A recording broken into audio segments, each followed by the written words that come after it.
پلٹ کر جواب دینا بے شک غلط ہے، لیکن سنتے رہو گے تو لوگ بولنے کی تمیز بھول جاتے ہیں۔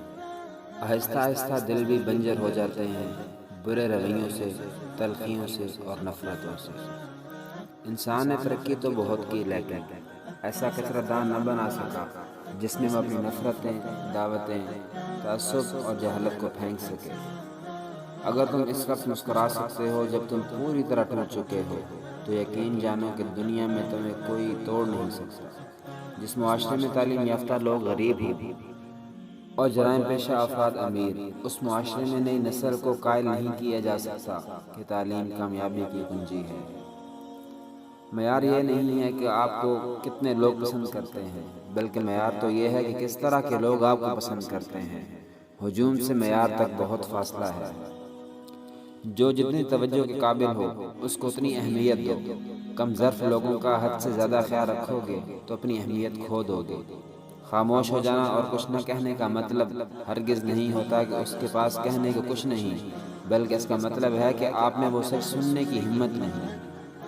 لوگ کیا کہیں گے، یہ ایسی گھٹیا سوچ ہے جو اللہ کا ڈر نکال کے لوگوں کا خوف ذہن پہ غالب کر دیتی ہے۔ دو چیزیں اپنے اندر پیدا کر لیں، چپ رہنا اور معاف کرنا، کیونکہ چپ رہنے سے بڑا کوئی جواب نہیں اور معاف کر دینے سے بڑا کوئی انتقام نہیں۔ دنیا والے ذاتی کریں تو مسکراتے ہوئے معاف کر دیا کرو۔ یوسف علیہ السلام کو تو بھائیوں نے کنویں میں پھینک دیا تھا، اللہ تعالیٰ نے انہیں بادشاہ بنا دیا، بس معاف کرو اور اللہ سے مدد مانگو۔ وہ کھڑکی بند کر دیں جو آپ کو تکلیف دیتی ہے، چاہے اس پار کا منظر کتنا ہی حسین کیوں نہ ہو۔ معافی نہایت اچھا احسان ہے، اور احسان انسان کو غلام بنا لیتا ہے۔ کامیاب ہونا چاہتے ہیں تو اپنے خوف کو اپنی سب سے بڑی طاقت بنا لیں۔ میرے ہونٹوں پہ لکھا صبر بتا سکتا ہے، میں نے دریا کی کوئی شرط نہیں مانی ہے۔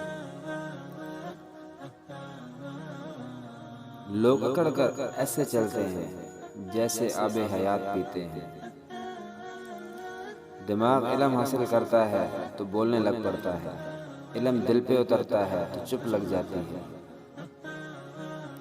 الفاظ چابیوں کی مانند ہوتے ہیں، ان کا صحیح استعمال کر کے لوگوں کے منہ بند یا دل کھولے جا سکتے ہیں۔ رابطے بھی رکھتا ہوں، راستے بھی رکھتا ہوں، لوگوں سے بھی ملتا ہوں، فاصلے بھی رکھتا ہوں۔